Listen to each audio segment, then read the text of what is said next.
My name is Isabella Torres. I was 29 when I knocked on my childhood door with a suitcase in one hand and my swollen belly leading the way. The porch light flickered like it always had, casting shadows that made the house look smaller than my memories. Or maybe I'd just grown larger with disappointment.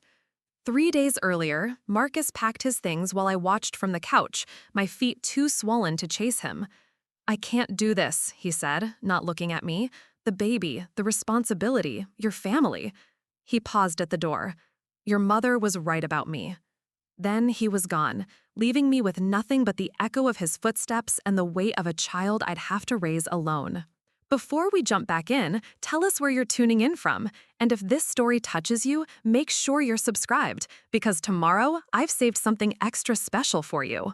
That's how I ended up here, crawling back to the woman who'd called my pregnancy a mistake that would ruin everything, and my fiancé a boy with no backbone. She'd been right about Marcus. I hated that she'd been right about Marcus. The door opened before I could knock twice. Mama stood there in her pressed navy dress, the one she wore to church and PTA meetings. Her dark hair was pulled back so tight it stretched her forehead smooth. She looked at my suitcase first, then my belly, then finally my face. "So he left," she said, not a question, a fact she'd been waiting to confirm. "Hello to you too, Mama." My voice cracked despite my efforts to sound strong. She stepped aside without warmth. "Your father's in the living room. Sophia's coming for dinner with the children." Her tone suggested I was an unwelcome addition to existing plans. The house smelled like pine cleaner and simmering rice, familiar scents that should have felt like home. Instead, they felt like judgment. Every surface gleamed with the kind of perfection that demanded silence, the kind of perfection I'd never been able to achieve. Papa sat in his recliner, reading the newspaper like he had every evening for 30 years. He looked up when I entered, his weathered face softening for just a moment before guilt shadowed his eyes. "Mija," he said quietly, standing to embrace me. His hug was gentle, careful of my belly, but brief, too brief. "You look tired." "I am tired, Papa." I settled into the couch, feeling the baby shift restlessly inside me. The movement made me gasp slightly. Mama turned from the kitchen, her sharp eyes catching everything. "When was your last appointment with the doctor?" 2 days ago. Everything's fine. Baby's healthy." I rubbed my stomach, feeling another flutter that might have been the beginning of something more. "When are you due?" The question came out like an accusation. 2 weeks, maybe less." Another sensation rippled across my abdomen, stronger this time. I breathed through it, not wanting to alarm anyone yet. Sophia arrived an hour later, with her perfect children and her perfect husband who kissed her cheek and called her mi amor. She hugged me carefully, like my condition might be contagious, and her twins stared at my belly with the fascination children have for things that are both miraculous and slightly grotesque. "Isabella's staying with us for a while," Mama announced over dinner, her tone suggesting this was a temporary inconvenience rather than a homecoming. "That's wonderful," Sophia said, but her smile didn't reach her eyes. She'd always been the good daughter, the one who did everything right, married the right man, had children at the right time, lived the right life. My presence here was a reminder that the Torres family was capable of producing failures. The contractions started during dessert. At first, I thought it was just Braxton Hicks, the practice contractions I'd been having for weeks. But this one wrapped around my entire torso like a tight fist, making me drop my fork with a clatter. "Isabella?" Papa's voice cut through the sudden tension. "I'm fine," I lied, breathing through the sensation. "Just the baby moving." But Mama's eyes were on me now, calculating. She'd had 3 children. She knew the difference between movement and labor. Another contraction hit 15 minutes later, stronger than the first. This time, I couldn't hide the sharp intake of breath, the way my hand instinctively pressed against my lower back. Sophia's husband looked uncomfortable. "Maybe we should—" "No," Mama's voice cut through the air like ice. "Isabella just needs to rest. She's been under stress." She stood abruptly, her chair scraping against the floor. "Sophia, why don't you take the children home? It's getting late." Sophia hesitated, looking between me and Mama. "Are you sure? If Isabella's in labor—" "She's not in labor," Mama said firmly. "She's just tired and emotional. We'll handle this as a family." As my sister gathered her children and kissed Papa goodbye, I felt another wave building. This one was unmistakable, sharp, demanding, impossible to ignore. I gripped the edge of the table, my knuckles white. "Mama," I whispered when the contraction passed, "I think it's time." Her face hardened. "Time for what, Isabella? To embarrass this family again? To create drama and chaos like you always do?" "The baby's coming." "Not tonight." Her voice was steel wrapped in silk. "Not when the neighbors might see, not when people will talk." She moved closer, her presence looming over me like a storm cloud. "You've already brought enough shame to this house. Your child will be born properly, with dignity, when we decide it's appropriate." Papa stood up from his chair, confusion creasing his features. "Camila, if the baby's coming—" "The baby will wait," she said, not taking her eyes off me. "Won't it, Isabella? Because you've learned to be patient. You've learned to think about consequences." Another contraction ripped through me, stronger than before. I doubled over, a low moan escaping my lips before I could stop it. "Upstairs," Mama commanded, "now, before someone hears you making a scene." But as I struggled to stand, her hand clamped down on my arm with surprising strength. Her voice dropped to a whisper meant only for me. "Actually, I have a better idea. Somewhere more private. Somewhere you can be as loud as you want without the whole neighborhood knowing our business." The basement. She was taking me to the basement. "Come along, mija." Mama's voice was honey over broken glass as she guided me toward the basement door. "You'll be more comfortable down there, more space to walk around." Every instinct screamed against following her, but another contraction was building, and I needed to move, needed to find some position that didn't feel like my body was tearing itself apart. Papa had disappeared into his study, the way he always did when Mama made decisions, the coward's retreat I'd watched my entire life. The basement stairs creaked under my weight. Each step down felt like descending into something darker than just the absence of light. The air grew thicker, mustier, filled with the scent of old cardboard and secrets left to rot. "This is where you'll wait," Mama said, her voice echoing off the concrete walls. She pulled a chain, and a single bulb cast harsh shadows across the cluttered space. Old furniture covered in sheets loomed like ghosts. Boxes stacked floor to ceiling created a maze of forgotten belongings. Wait for what? I turned to face her, my hand braced against my lower back as another wave of pain built. "For your father to return with the priest, for Sophia to bring proper supplies, for this to be done correctly, with dignity." Her dark eyes glittered in the dim light. "Your shame will not ruin this family, Isabella. Not again." "Shame?" The word came out strangled. "This is your grandchild." "This is the consequence of your choices." She smoothed her dress, every movement precise and controlled. "You chose that boy. You chose to get pregnant before marriage. You chose to come crawling back here when it fell apart." Her voice dropped to a whisper. "You will not choose to humiliate us further." The contraction hit like a freight train. I doubled over, gripping the banister as my body convulsed with pain. When it passed, I looked up to find Mama watching me with clinical detachment, like I was a problem to be solved rather than her daughter in distress. "You can't be serious," I gasped. "You can't leave me down here." "I can, and I will." She moved toward the stairs, her heels clicking against the concrete. "When you're ready to be reasonable, when you're ready to think about someone other than yourself, then we'll discuss bringing you upstairs." "Mama, please." The desperation in my voice made me hate myself, but I couldn't stop it. "The baby." "The baby will be fine. Women have been giving birth for thousands of years without making such a production of it." She paused on the bottom step, her silhouette stark against the light from upstairs. "Though perhaps, if you'd thought about the baby before spreading your legs for that worthless boy, we wouldn't be in this situation." The words hit harder than any physical blow. I felt something inside me crack, not from the labor, but from the realization that my own mother saw my pain as deserved punishment.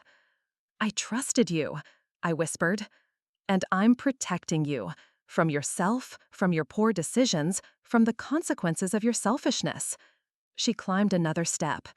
When this is over, when the baby is born properly and quietly, we'll find a nice Catholic family to— No!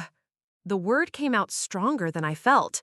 You're not taking my baby. Her laugh was sharp as winter wind. Your baby? You can't even take care of yourself. Look at you, abandoned, broke, crawling back to the parents you spent years rejecting. What could you possibly offer a child? Another contraction built, and this time I couldn't suppress the cry that tore from my throat. The sound echoed off the walls, amplified by the small space, until it seemed to fill every corner with my anguish. "Keep your voice down," Mama hissed. "The neighbors." "Let them hear," I screamed through the pain. "Let them all hear what you're doing to me."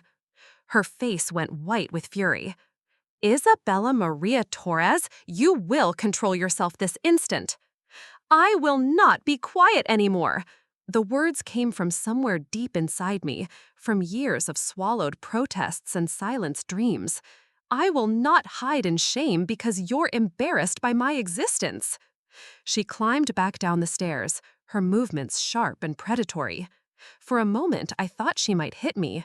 Instead, she leaned close, her breath hot against my ear. Preparing and narrating this story took us a lot of time, so if you are enjoying it, subscribe to our channel. It means a lot to us. Now, back to the story.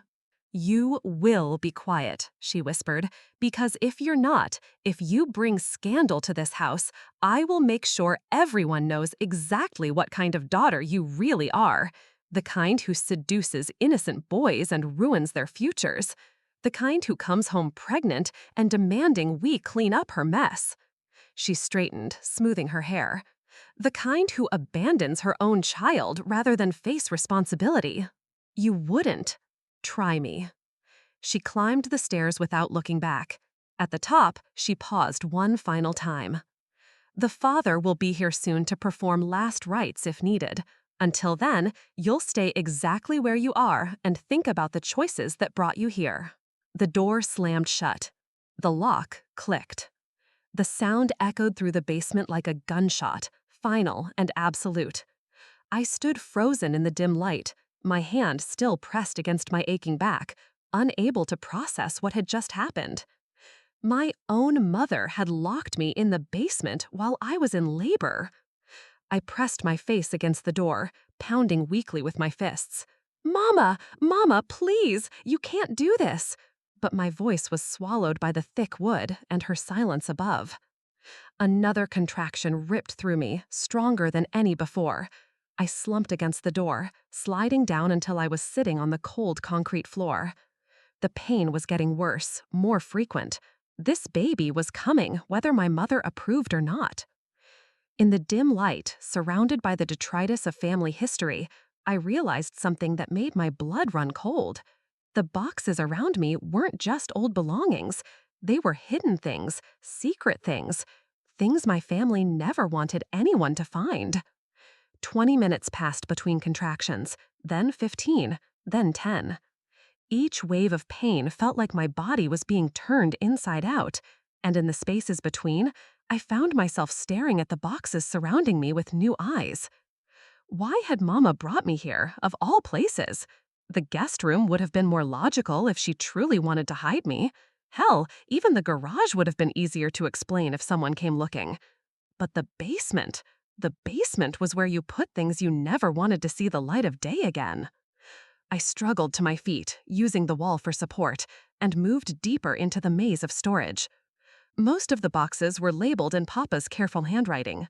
Christmas decorations, Isabella's school papers, Sophia's dance costumes, normal family detritus. But in the far corner, nearly hidden behind a covered armoire, sat 3 boxes with no labels at all. Another contraction hit, and I doubled over, gripping the edge of a box for support. My fingernails scratched against old packing tape, and when the pain passed, I found myself staring at a small tear I'd inadvertently made in the cardboard. Through the gap, I could see the corner of what looked like a photograph. I shouldn't have looked. I should have focused on my breathing, on conserving my strength for what was coming. But something about those unlabeled boxes called to me, whispered that they held answers to questions I'd never known to ask. I pulled at the tape until it gave way with a satisfying rip. The first thing I found was a stack of letters tied with a faded pink ribbon. The return address made my breath catch. St. Mary's Home for Unwed Mothers, 1963. The letters were addressed to Camilla Hernandez, my mother's maiden name. My hands shook as I untied the ribbon and opened the first letter. Dear Miss Hernandez, we are pleased to inform you that your infant son was placed with a loving Catholic family yesterday. The adoptive parents have asked that no further contact be maintained, per your original wishes. We pray this brings you the closure you seek and the opportunity to move forward with your life. In Christian love, Sister Margaret. I dropped the letter like it had caught fire. My mother had a baby. Before me, before Sophia, before Papa. She'd had a son and given him away. I tore through the rest of the box with manic energy, ignoring the protests from my aching body. More letters, all from the same home. Medical records showing prenatal care for C. Hernandez, age 16. A hospital bracelet, yellow with age. And at the bottom, a small black and white photograph. A teenage girl with my mother's eyes, sitting at a hospital bed, holding a baby. Her face was young and frightened and heartbroken. She looked exactly like I had felt 3 days ago when Marcus walked out. Another contraction slammed into me, this one so intense I saw stars. I collapsed beside the open box, the photograph clutched in my trembling hand, and screamed. The sound echoed off the concrete walls, raw and primal and furious. When the pain receded, I forced myself to open the second box. Financial records, payments made to discretionary services, a receipt for travel expenses dated 9 months before the first letter, and buried beneath it all, a birth certificate for baby boy Hernandez with the father's name listed as unknown. The third box held the rest of the story.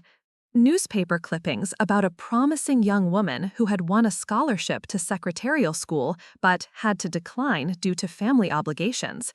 A high school graduation photo with my mother's face circled in red ink and the word shame written in the margin in faded pencil.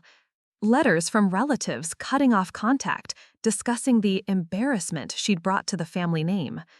And at the very bottom, like an accusation written in my mother's own hand, a journal entry dated 6 months after the adoption. I will never forgive myself for what I had to do, but I will also never let anyone in this family suffer the way I suffered. The whispers, the stares, the doors that close when you've been marked as damaged goods.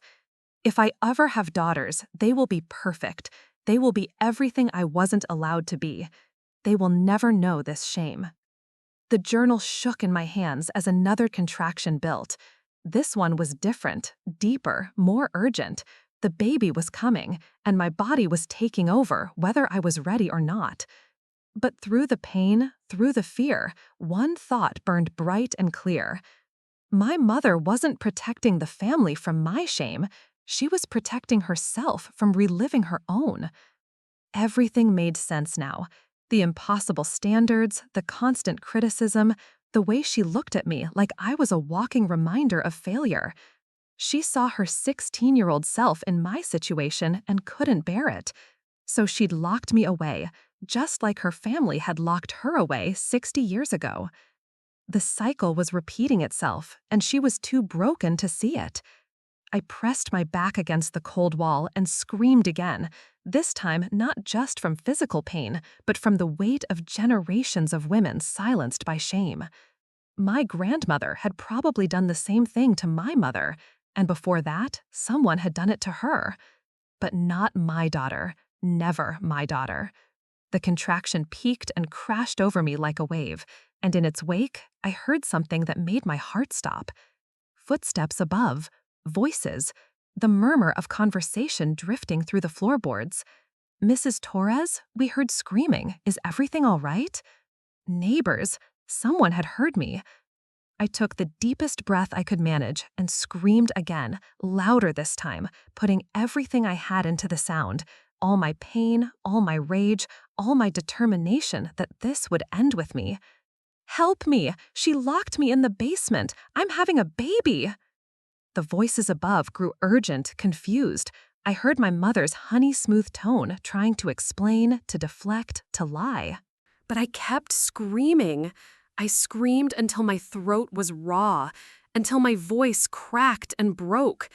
I screamed for the baby I was about to bring into this world, for the brother I'd never known I had, for my mother's lost dreams, and for every woman who'd been silenced by shame before me. I screamed until someone finally heard. Mrs. Chen had lived next door for 15 years, long enough to know the difference between television drama and real terror. She was pulling weeds from her garden when my first scream cut through the evening air like a blade. I couldn't see her from the basement, couldn't see anything beyond these concrete walls, but I could hear the sudden silence that followed my cry, the way conversations stopped mid-sentence, the way car doors paused before slamming shut. Another contraction built, stronger than the last, and I let it tear through me without holding back. The sound that came from my throat was inhuman, desperate, the kind of noise that makes people's blood run cold. "Jesus Christ," I heard Mr. Patterson mutter from somewhere near his driveway. What the hell was that? Through the floorboards above, I caught fragments of my mother's voice, smooth as silk, deadly as poison. Television, watching a medical drama. You know how realistic they make things these days. But Mrs. Chen wasn't buying it. She'd raised 4 children of her own. She knew the sound of labor, of genuine distress. I heard her footsteps on our front porch, heard her knock with the kind of authority that demanded answers. "Camila, everything all right over there?" That sounded like someone in real trouble. "Of course everything's fine, Margaret. Just watching a movie with Isabella. You know how emotional she gets, especially in her condition." The pain crashed over me again, and this time I channeled every ounce of strength into making noise. I pounded on the door with both fists, screaming at the top of my lungs. "Help me! I'm locked in the basement! My mother locked me down here!" The silence above stretched taut as a wire. Then Mrs. Chen's voice, sharp with suspicion.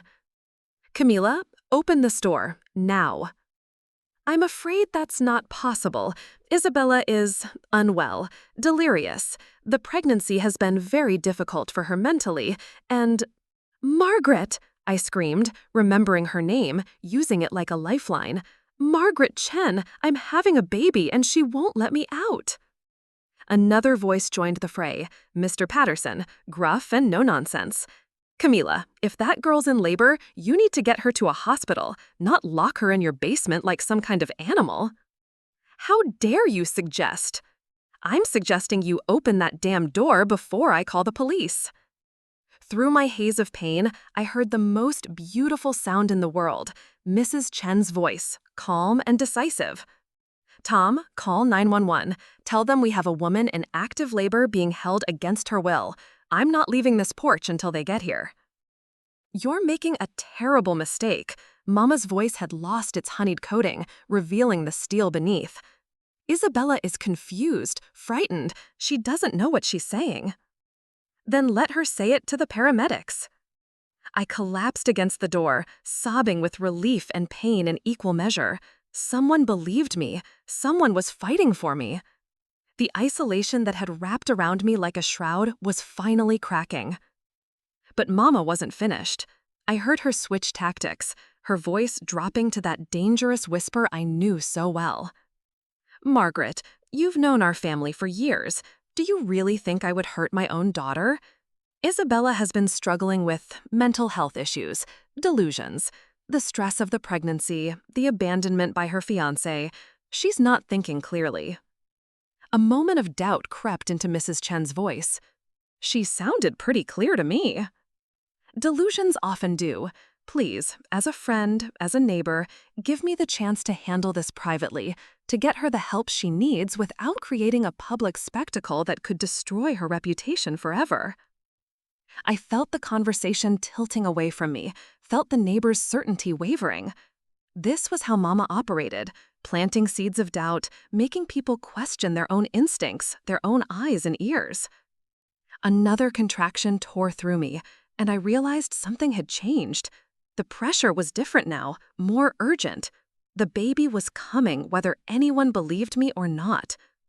I gathered every scrap of strength I had left and screamed one more time, putting everything into it, all my pain, all my fury, all my desperate love for the child I was about to bring into this world.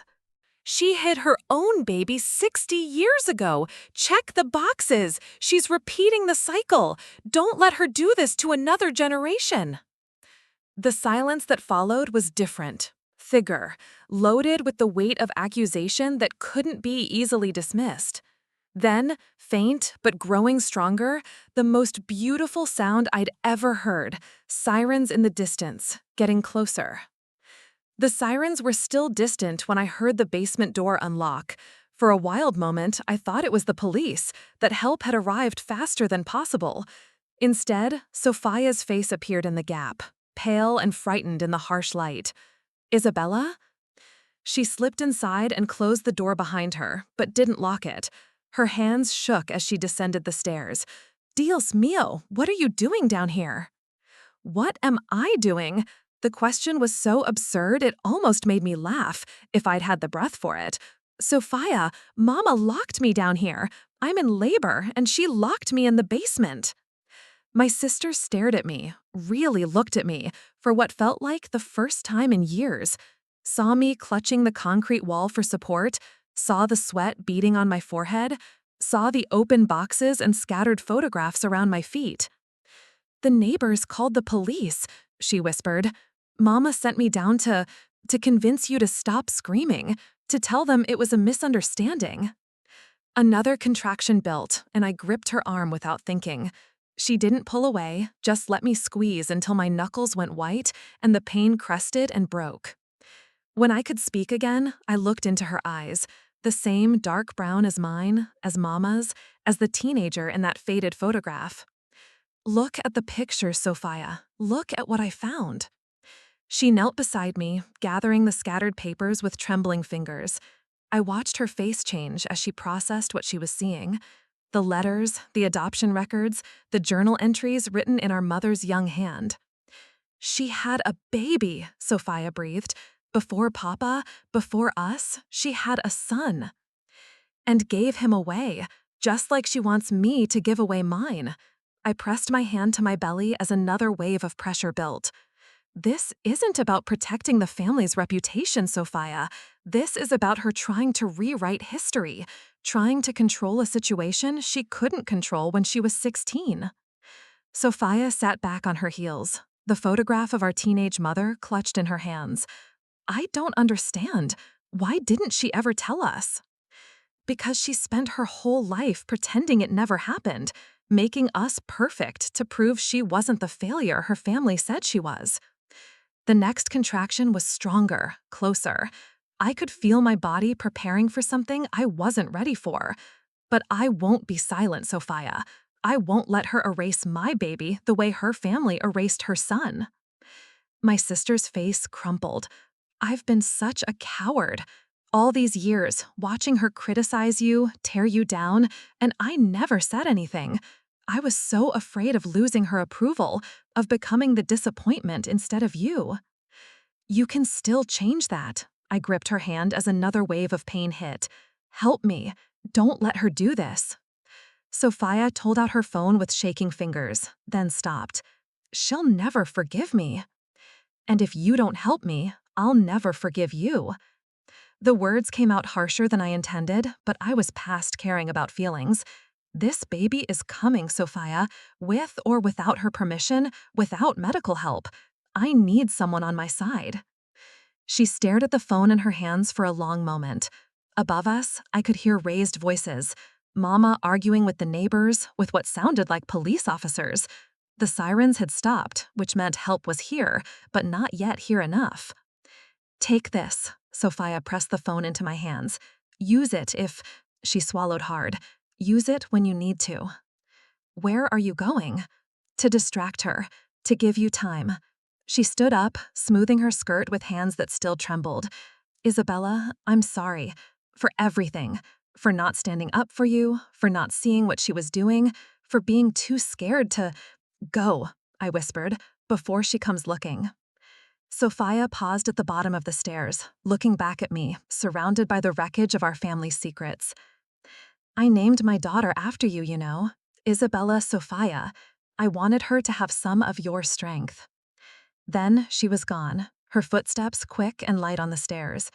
I heard the door close, heard the lock turn, but this time it felt different. This time, someone was on my side. I looked down at the phone in my hands, my lifeline, my weapon, my connection to the world beyond these concrete walls. Through the floorboards, I could hear Mama's voice getting louder, more desperate. The police were asking questions she didn't want to answer. Another contraction hit, and this time I felt something shift deep inside me. The baby was moving down, ready or not. I fumbled with the phone, my fingers clumsy with pain and adrenaline. Who to call? 911 was already here, arguing with my mother upstairs. But I needed someone who would believe me, someone who wouldn't be swayed by Mama's silver tongue and perfect reputation. I scrolled through Sophia's contacts until I found what I was looking for. Dr. Martinez, OB/GYN. My doctor, the woman who had been monitoring my pregnancy, who knew I was due any day, who would know that keeping a woman in active labor locked in a basement was not just cruel, it was potentially deadly. I hit dial just as I heard heavy footsteps on the stairs above. Mama was coming. The basement door slammed open like a gunshot. Mama descended the stairs with fury radiating from every step, her perfect composure finally cracking under the pressure of police questions and neighbor suspicions. "What did you tell them?" Her voice was low, dangerous. "What lies did you spread?" I clutched Sophia's phone behind my back, praying Dr. Martinez would answer. Above us, I could hear multiple voices, officers, paramedics, neighbors, all demanding access to the house. I told them the truth. Another contraction was building, stronger than any before, that you locked your pregnant daughter in the basement during active labor. You ungrateful little bitch. The words hit like a slap. I'd never heard Mama curse before, never seen her mask slip so completely. I gave you everything, a home, a family, respectability, and this is how you repay me? By airing our private business to strangers? Private business? I struggled to my feet, using the wall for support. You call this private? You call trapping me down here like an animal private? She moved closer, her eyes wild. You were going to ruin everything, just like I ruined everything, just like my mother said I would. Her voice cracked, revealing the scared 16-year-old still trapped inside the 58-year-old woman. Do you have any idea what it's like to carry that shame for 40 years? To know that everyone who looks at you sees your mistake? So you decided to make me carry it instead? I decided to save you from it.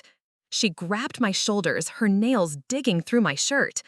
That baby you're carrying, it's going to destroy your life just like mine destroyed mine. The whispers, the stares, the doors that slam shut when you walk by. I was protecting you from becoming me. The contraction hit like a freight train, and I doubled over, the phone slipping from my fingers and clattering across the concrete floor. Through the haze of pain, I heard it ring once, twice, then Dr. Martinez's voice, tinny but clear. "Hello, Sophia? Is everything okay?" Mama's eyes followed the sound, saw the phone, saw her daughter's betrayal. Her face went white with rage. "You called someone? After everything I've done to keep this quiet, you…" "Mrs. Torres," the voice from the phone carried in the small space. "I can hear someone in distress. Do you need emergency assistance?" I lunged for the phone, despite the pain tearing through my abdomen. "Dr. Martinez, it's Isabella. I'm in labor and my mother locked me in the basement."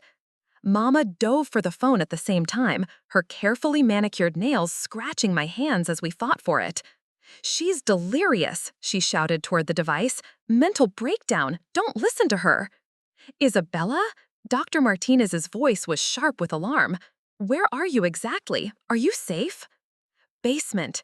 The next contraction cut off my words. This one so intense I saw stars. Something was happening, something urgent and unstoppable. I felt pressure like I'd never experienced before, felt my body taking over completely. "The baby's coming," I gasped. "It's coming now." Mama's face went ashen.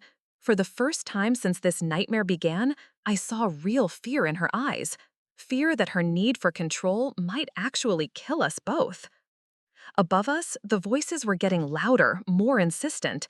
Someone was pounding on the basement door, shouting orders. "Police, open up! We have reports of someone in distress." "They can't come down here," Mama whispered, more to herself than to me. "They can't see this. They can't see the boxes, the papers." She looked around wildly at the scattered evidence of her past, at the proof of her hypocrisy spread across the floor. Then her eyes hardened with desperate resolve. "You're going to tell them it was a misunderstanding," she hissed. "You're going to say you panicked, that you came down here on your own. You're going to protect this family like I've always protected this family." Another wave of pain crashed over me, and this time I felt something shift, felt my daughter moving down, ready to enter this broken world. The thought of her being born into this basement, into this legacy of shame and silence, gave me strength I didn't know I had. "No," the word came out stronger than I felt. "I'm done protecting your secrets. Isabella Maria Torres, you will do as I say or what?" I grabbed the edge of a box and pulled myself upright, facing her down despite the agony radiating through my body. "You'll lock me in another basement? You'll give my baby away like you gave your son away? You'll spend another 40 years lying to everyone about who you really are?" The pounding above grew more intense. I heard splintering wood, shouted commands. "The cycle ends here, Mama. With me, with my daughter. I won't let her grow up in a house where truth is the enemy and shame is the only currency." Mama's composure finally shattered completely. She slapped me across the face, the sound echoing off the concrete walls like a gunshot. "You stupid girl, you have no idea what you're throwing away, what it cost me to build this life, this reputation. And you're going to destroy it all for what? For some bastard child who'll never know her father?" The pounding above grew more intense. I heard splintering wood, shouted commands. "The cycle ends here, Mama. With me, with my daughter. I won't let her grow up in a house where truth is the enemy and shame is the only currency." Mama's composure finally shattered completely. She slapped me across the face, the sound echoing off the concrete walls like a gunshot. "You stupid girl, you have no idea what you're throwing away, what it cost me to build this life, this reputation, and you're going to destroy it all for what? For some bastard child who'll never know her father?" The basement door exploded inward. Heavy boots thundered down the stairs. Flashlight beams cut through the dim space, illuminating the chaos. The scattered photographs, the overturned boxes, my mother standing over me with her hand still raised. "Police, step away from her, now!" But I barely heard them. The final contraction was building, the one that would bring my daughter into the world. I slumped against the wall, Dr. Martinez's voice still calling from the phone, my mother's protests fading into background noise. All that mattered now was the life fighting to be born. The little girl who would never be hidden, never be erased, never be silenced. She was coming whether the world was ready or not, and I would be ready for her. The first paramedic down the stairs was a woman with kind eyes and steady hands who took one look at me crumpled against the wall and knew exactly what she was dealing with. Behind her came a detective whose badge caught the light as she surveyed the chaos. Scattered photographs, overturned boxes, my mother standing frozen with her hand still raised. "Police, step away from her, now!" But I barely heard them. The final contraction was building, the one that would bring my daughter into the world. I slumped against the wall, Dr. Martinez's voice still calling from the phone, my mother's protests fading into background noise. All that mattered now was the life fighting to be born, the little girl who would never be hidden, never be erased, never be silenced. She was coming whether the world was ready or not, and I would be ready for her.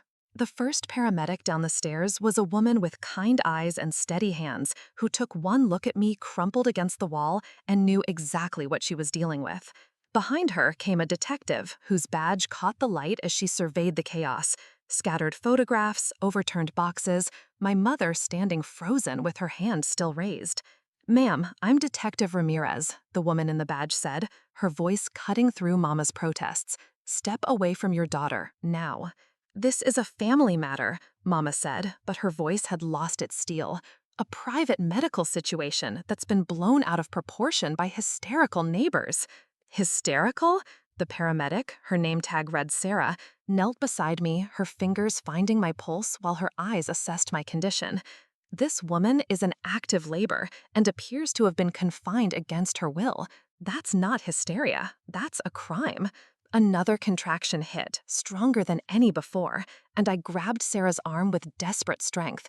"The baby," I gasped. "Something's wrong. It feels different." Sarah's hands moved quickly, professionally, checking my pulse, my breathing, the spacing of contractions. "How long have you been in labor?" "Hours, since dinner. She locked me down here when it started." Detective Ramirez's eyes hardened as she looked around the basement, taking in the evidence scattered across the floor. She picked up one of the photographs, the one of my teenage mother holding her firstborn son, and her expression shifted. "Mrs. Torres," she said quietly, "we need to talk, but first we need to get your daughter to a hospital." "She's fine," Mama said desperately. "Women have been giving birth at home for thousands of years. This is just Isabella being dramatic, as usual." Sarah stood up, her face grim. "Ma'am, your daughter's blood pressure is dangerously high, and based on the frequency of her contractions, this baby could be born any minute. If we don't get her medical attention immediately, we could lose them both." The words hit Mama like a physical blow. For the first time since this nightmare began, I saw genuine fear replace her cold calculation. The possibility that her need for control might actually kill her grandchild and daughter was finally penetrating her wall of denial. I didn't mean," she whispered, but another contraction cut through her words. This one was different, overwhelming. I felt something inside me shift and rupture, felt warm liquid pool beneath me on the concrete floor. "My water just broke," I breathed. Sarah was already in motion, calling up the stairs for a stretcher, for backup, for everything they had. "We need to move her now. This baby's coming whether we're ready or not." Strong hands lifted me, carried me up those basement stairs and away from the tomb my mother had created. I caught glimpses of faces as they rushed me through the house. Neighbors crowded in the doorway. Papa standing in the corner, looking older than I'd ever seen him. Sophia crying silently by the kitchen table. And my mother following behind us like a ghost, repeating, "I was protecting her," to anyone who would listen. The ambulance was a blur of lights and urgent voices. Sarah worked over me while her partner drove, monitoring my vitals, starting an IV, preparing for emergency delivery if needed. Through the small window, I could see Detective Ramirez's car following close behind. "You're going to be okay," Sarah said, squeezing my hand. "Both of you, you're safe now." Safe. The word felt foreign after hours of feeling like prey trapped in a predator's den. But as another contraction built, I realized something had changed. This pain felt different, not just the agony of labor, but the powerful, purposeful work of bringing life into the world. My daughter was fighting to be born, and I was going to fight to meet her. "Tell me about the baby," Sarah said, clearly trying to keep me focused and calm. "Do you know if it's a boy or girl?" "Girl," I gasped between contractions. "A girl. I'm going to name her Esperanza. Hope." That's beautiful. Hope is exactly what she is. Through the ambulance windows, I could see we were pulling into the hospital. The emergency room doors were already open, staff waiting with a gurney and equipment I didn't recognize but trusted completely. As they transferred me from the ambulance to the hospital bed, I caught sight of Detective Ramirez talking rapidly into her phone. She caught my eye and nodded once, a promise that justice would follow once my daughter was safely in my arms. The last thing I saw before they rushed me into the delivery room was Papa's car pulling into the parking lot, my mother in the passenger seat, her face pale and haunted through the windshield. The cycle was breaking. Messily, painfully, publicly, but it was breaking. And my daughter would be born free. While I was fighting to bring Esperanza into the world, Detective Ramirez was fighting to uncover the truth about what had driven my family to such darkness. She told me later that she'd never seen anything quite like what she found in our basement that night. It was like an archive of shame, she said during one of our conversations weeks later. 40 years of secrets stacked in cardboard boxes, just waiting for someone to find them. But first, she had to deal with my mother. Isabella Torres, who had spent decades crafting the perfect public image, fell apart completely when faced with uniformed officers and official questions. The woman who had locked me in a basement while I was in labor suddenly couldn't understand why anyone would see that as problematic. I was protecting her, she kept repeating, according to the police report. I was saving her from the shame I lived through. Do you have any idea what it's like to be a teenage mother in this community? To have everyone look at you like you're damaged goods? Detective Ramirez found my father in his study, nursing a glass of whiskey with shaking hands. Papa, who had spent 30 years avoiding conflict, suddenly had nowhere to hide. Did you know your wife locked your daughter in the basement while she was in active labor? Ramirez asked him directly. Papa's answer was barely a whisper. I heard the screaming, but Camilla said, she said Isabella was being hysterical, that she needed time to calm down. And you believed that? His voice cracked. Because the alternative meant admitting that the woman I've been married to for 30 years is of what she did tonight. The investigation moved quickly once Ramirez started pulling threads. The boxes in the basement contained more than just evidence of my mother's teenage pregnancy. They held decades of documentation showing a pattern of control and manipulation that extended far beyond our family. Financial records showed payments to discretionary services that went far beyond the original adoption in 1963. There were medical bills for psychiatric evaluations that had never been mentioned to any of us. Correspondence with lawyers about family reputation management. Even a private investigator's report tracking the son my mother had given up for adoption, my brother, including his current address and photographs of his children. Your mother has been monitoring your brother's life for 40 years, Ramirez told me later. She knew where he lived, where his kids went to school, what he did for work. She kept tabs on him like he was a threat instead of her child. But the most damning evidence was found in my mother's personal papers, journal entries spanning decades that revealed the true scope of her obsession with control. Sophia's teacher called about her grade slipping. I told her Sophia was dealing with family stress and needed accommodation. Better they think we have problems than know Isabella is pregnant. The Torres name means something in this community.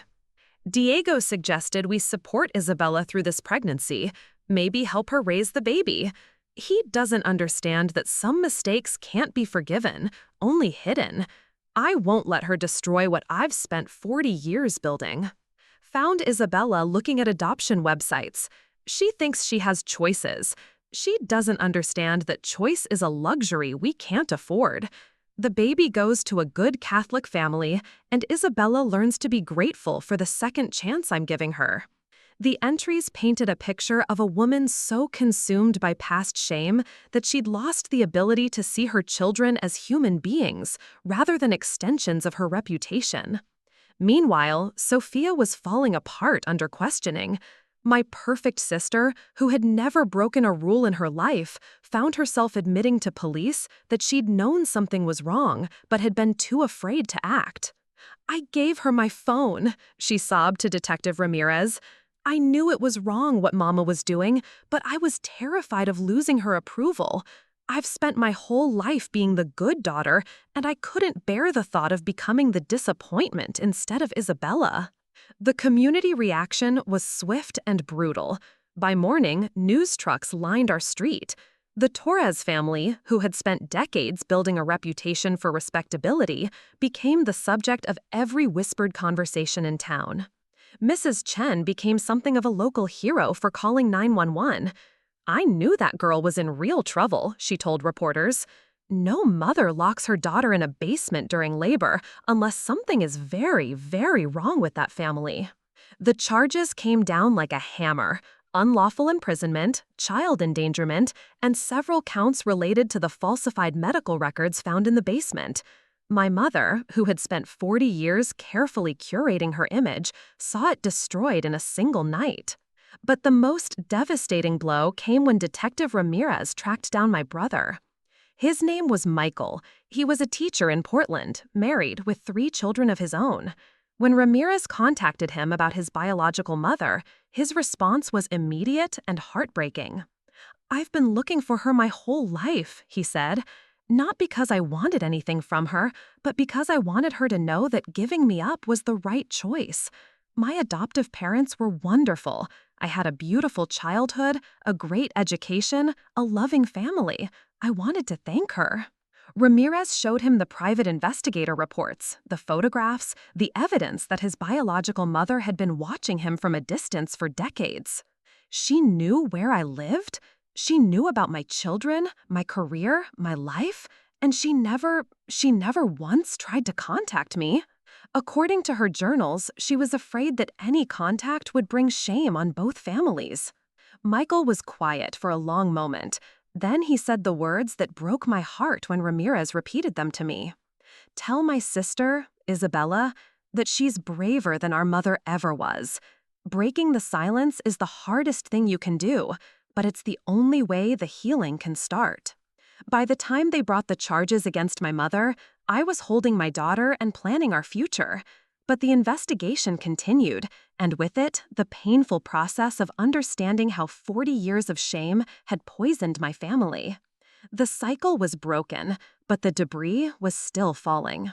The delivery room was controlled chaos, nurses moving with practiced efficiency, monitors beeping steadily, Dr. Martinez's calm voice cutting through the urgency. After hours of being trapped and terrified, I was finally surrounded by people whose only goal was bringing my daughter safely into the world. "Isabella, you're doing beautifully," Dr. Martinez said, checking my progress between contractions. "But we need to move quickly. Your blood pressure is elevated, and the baby's heart rate is showing some distress." The stress of the basement, the confrontation with my mother, the sheer terror of thinking I might give birth alone in that concrete tomb, it had all taken its toll on both of us.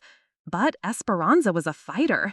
Even before she was born, she was proving she wouldn't be silenced or stopped. "I can see her head," Dr. Martinez announced. "Next contraction, I need you to push like your life depends on it." It did depend on it. Not just my life or hers, but the life we were going to build together. A life free from the shame and silence that had defined my family for generations. The contraction built like a wave, and I channeled everything into it. All my pain, all my rage, all my desperate love for this child who was fighting to be born. I thought about my mother's teenage face in that faded photograph, holding a baby she'd been forced to give away. I thought about my brother Michael, growing up wondering why his mother had never tried to find him. I thought about all the women in my family who had been silenced by shame. Not my daughter. Never my daughter. That's it! Dr. Martinez's voice was bright with excitement. Her head is out. One more push for the shoulders. The next contraction came immediately, and with it, the most extraordinary sensation of my life. I felt Esperanza slip free from my body in a rush of fluid and relief, felt the sudden absence of weight I'd carried for 9 months. And then I heard it, the most beautiful sound in the world, her cry, strong and clear and absolutely furious at being forced from her warm, dark world into this bright, cold room. "She's perfect," Dr. Martinez laughed, lifting my daughter for me to see. "Absolutely perfect." Esperanza was red and wrinkled and covered in vernix, her tiny fists clenched in protest. Her dark hair was matted against her head, and when the nurse placed her on my chest, she opened her eyes and looked directly at me with an expression of such focused intensity that I started crying. "Hello, baby girl," I whispered against her damp hair. "Hello, Esperanza. I'm your mama, and I'm never going to let anyone hide you." The nurses worked around us, cleaning her, checking her vitals, making sure we were both stable, but all I could focus on was the warm weight of my daughter against my chest, the way her crying quieted when she heard my voice, the tiny fingers that gripped mine with surprising strength. "She's healthy," Dr. Martinez reported, smiling as she cleaned up. 7 pounds, 2 ounces, good lung capacity, as we can all hear. No complications from the stress you've been under." I kissed Esperanza's forehead, breathing in that newborn smell that was already more precious to me than anything in the world. We did it, baby. We survived. A soft knock on the door interrupted our first moments together. Detective Ramirez entered quietly, her expression gentle but serious. "I'm sorry to interrupt," she said, "but I wanted to update you on the situation with your mother." "Is she—" "She's been arrested. Charges include unlawful imprisonment, child endangerment, and several others related to what we found in your basement." Ramirez paused, studying my face. "How are you feeling about that?" I looked down at Esperanza, who had fallen asleep against my chest, her breathing steady and peaceful. "I'm feeling like my daughter will grow up in a world where truth matters more than appearances." "There's something else," Ramirez said gently. "We found your brother." "My heart? My brother?" "Michael. He's a teacher in Portland, married, 3 children. He's been looking for your mother his whole life." She paused. "He wants to meet you. And his niece." The tears came hard and fast. All these years, I'd thought I was alone in my family's dysfunction. But somewhere out there, I'd had a brother who understood what it meant to be erased by shame. "He said to tell you that breaking the silence was the bravest thing you could have done," Ramirez continued, "and that he's proud to call you his sister." I held Esperanza closer, feeling the weight of generations of women who had been forced to hide their children, their shame, their truth. But not us, not anymore. "When can I meet him?" I asked. "Whenever you're ready. He's already booked a flight." As Detective Ramirez left, promising to keep me updated on the legal proceedings, I settled back into the hospital bed with my daughter. Outside, I could hear the normal sounds of a hospital at night: nurses walking the halls, monitors beeping, the distant cry of other newborns. Normal sounds. Normal life. The kind of ordinary, honest existence I was going to build for Esperanza. "Your uncle is coming to meet you," I whispered to her sleeping form, "and your Aunt Sophia wants to apologize for being a coward, but she's learning to be brave. And your grandfather? Well, he's got a lot of work to do, but he loves you already." I paused, thinking about my mother sitting in a jail cell, facing the consequences of 40 years of choosing control over love. "And your grandmother," I said finally, "she's very sick. Not in her body, but in her heart. She forgot how to love without fear, how to protect without controlling. Maybe someday she'll remember. But until then, you're safe, you're loved, and you're free." Esperanza stirred against my chest, her tiny mouth opening in a yawn that made me smile despite everything. The cycle was broken, the silence was shattered, and my daughter would grow up knowing that truth, even when it hurts, is always better than the prettiest lie. 6 weeks after Esperanza's birth, I stood in the doorway of my new apartment, a small 2-bedroom place across town where nobody knew the Torres family scandal, where my daughter and I could write our own story from scratch. The moving boxes were labeled in my own handwriting this time: Esperanza's room, kitchen, books. Simple words for a simple life built on truth instead of appearances. The apartment was nothing like the house I'd grown up in. No polished surfaces demanding perfection, no family portraits watching from gilded frames. No basement filled with buried secrets. Just clean walls, afternoon sunlight streaming through windows I could open whenever I wanted, and the sweet sound of my daughter's breathing from her crib. I was learning that freedom was quieter than I'd expected, smaller, more ordinary, but infinitely more precious. The knock on my door was soft, tentative. Through the peephole, I saw Sophia standing in the hallway, holding a casserole dish and looking more uncertain than I'd ever seen my perfect sister. "I brought dinner," she said when I opened the door, "and apologies, though I'm not sure either is enough." I stepped aside to let her in, watching her take in the modest space with eyes that seemed to be seeing me clearly for the first time. She set the casserole on my small kitchen counter and turned to face me, her usual confidence replaced by something raw and honest. "I've been going to therapy," she said without preamble, trying to understand how I became someone who could watch my sister suffer and do nothing to help. "Sophia." "No, let me say this, please." She wrapped her arms around herself like she was holding herself together.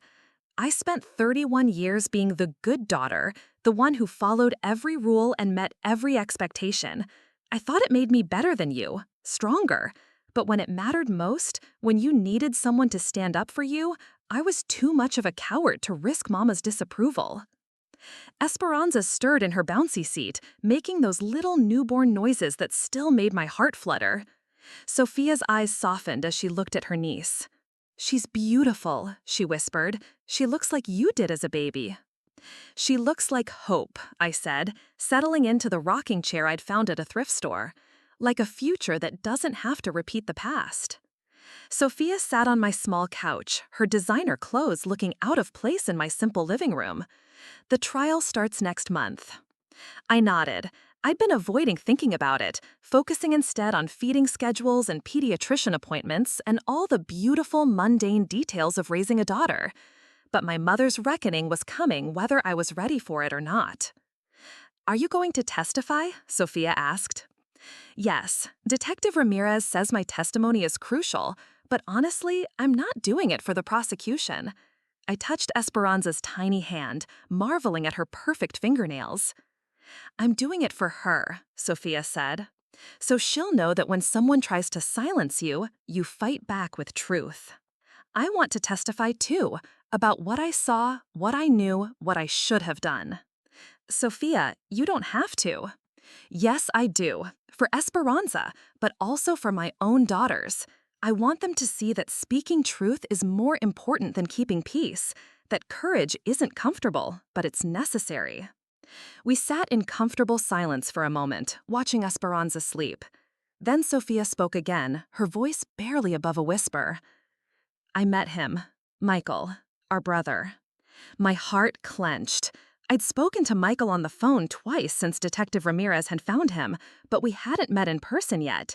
The idea of having a brother, of not being alone in this family dysfunction, still felt too good to be true. "What's he like?" "Kind, gentle, like Papa used to be, before Mama broke his spirit." Sophia's voice cracked. "He said he forgave her decades ago for giving him up. Said he understood why a 16-year-old girl would feel like she had no choice. But when he found out she'd been watching him from a distance for 40 years and never once tried to make contact, he started crying." "Where is she now?" I hadn't asked about my mother's situation in weeks, but I found I needed to know. "Jail. Papa visits her twice a week, but she won't see anyone else. Her lawyer says she's having some kind of breakdown, keeps insisting she was protecting the family." Sophia looked at me with sad eyes. I think she actually believes that. I think she's convinced herself that controlling everyone was love. I thought about my mother sitting in a concrete cell, probably cleaner and brighter than the basement where she'd trapped me. The irony wasn't lost on me. "And Papa?" Drinking too much, staying in his study. The whole neighborhood knows what happened, so he can't even go to the grocery store without people staring. Sophia paused. "Mrs. Chen has been bringing him meals." "Mrs. Chen, the neighborhood saved my life by refusing to believe my mother's lies." I made a mental note to send her flowers. "The house is for sale," Sophia continued. Papa can't afford the mortgage without Mama's income. And besides, he says he can't sleep there anymore. Too many ghosts. I understood. Some places held too much pain to ever feel like home again. There's something else, Sophia said, reaching into her purse. I found this in Mama's room when I was packing her things for the lawyer. She handed me a letter, yellowed with age, addressed to Baby Boy Hernandez in my mother's young handwriting. It had never been sent. My hands shook as I opened it and read, My darling boy, I hope someday you can forgive me for this choice. I hope you have a beautiful life with parents who can give you everything I cannot. I hope you never feel ashamed of where you came from because you are made of love, even if that love couldn't be enough to keep you. I will think of you every day. I will wonder if you're happy, if you're loved, if you know how much I wanted to keep you. But wanting isn't enough when you're 16 and scared and everyone is telling you that love is selfish. Be brave, my son. Be braver than your mother. Don't let anyone tell you that your existence is a mistake, because you are the most beautiful thing I've ever created. All my love, Mama. I read the letter twice before I could speak through my tears. She was just a child herself. We all were, in our own ways, Sophia said softly. Children trying to survive in a family that confused love with control, protection with silence. I looked down at Esperanza, sleeping peacefully in my arms, oblivious to the weight of the legacy she'd inherited. But unlike the generations before her, she would grow up knowing the truth about where she came from. She would know about her Uncle Michael, about her grandmother's teenage pregnancy, about the secrets that had poisoned our family for decades. More importantly, she would know that truth was always better than the prettiest lie. I'm going to tell her everything when she's old enough, I said. About Mama's first baby, about the basement, about all of it. She deserves to know her family's real story, not the sanitized version. Sophia nodded. My girls have been asking questions about why Grandma Camila doesn't come to Sunday dinners anymore. I've been telling them she's sick, which is true, I guess, just not the kind of sick they understand. What will you tell them when they're older? The truth. That love without freedom isn't love at all. That protecting someone's reputation isn't the same as protecting the person. That sometimes the bravest thing you can do is speak up, even when, especially when, it makes everyone uncomfortable. As evening fell, Sophia helped me give Esperanza her bath and put her to bed. We moved around each other carefully, learning to be sisters instead of competitors, learning to support instead of judge. I should go, Sophia said as we stood in my daughter's doorway, watching her sleep. But Isabella, can I come back? Can we try to build something real between us? I'd like that, I said, and meant it. After Sophia left, I settled into the rocking chair beside Esperanza's crib with a cup of tea and the evening quiet. 6 weeks ago, I thought my life was over. Abandoned by my fiancé, rejected by my family, trapped in a basement while my own mother tried to erase my existence. But here I was, alive, free, raising my daughter in the light instead of the shadows. I reached into the crib and touched Esperanza's soft cheek. She stirred slightly, but didn't wake, her breathing steady and peaceful. You'll never be hidden, I whispered to her sleeping form.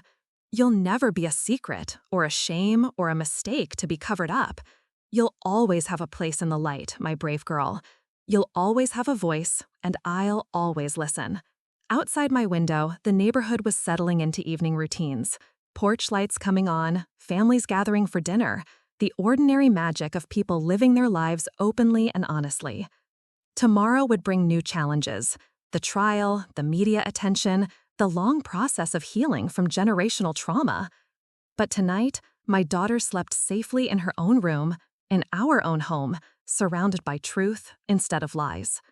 The cycle was broken, the silence was shattered, and we were free. Up next, you've got 2 more standout stories right on your screen. If this one hit the mark, you won't want to pass these up. Just click and check them out. And don't forget to subscribe and turn on the notification bell so you don't miss any upload from us.